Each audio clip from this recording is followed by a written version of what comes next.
អក្សរ ក គឺសត្វកង្កែបលោតទុំស្លឹកឈូក អក្សរ ខ គឺខែរះលើមេឃ អក្សរ គ គឺគោស្រែកម៉ៗ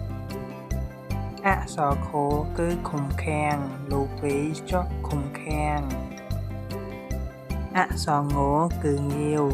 នេះធំខ្លាំងម្ល៉េះ អក្សរ ច គឺចាបកំពុងស៊ីចេក អក្សរ ឆ គឺឆាត់ទុកបាំងភ្លៀង អក្សរ ជ គឺជញ្ជីងថ្លឹងផ្លែប៉ោមនិងផ្លែសារី អក្សរ ឈ គឺឈូកដោះក្នុងបឹង អក្សរ ញ គឺញួរទុកដមដៃគោ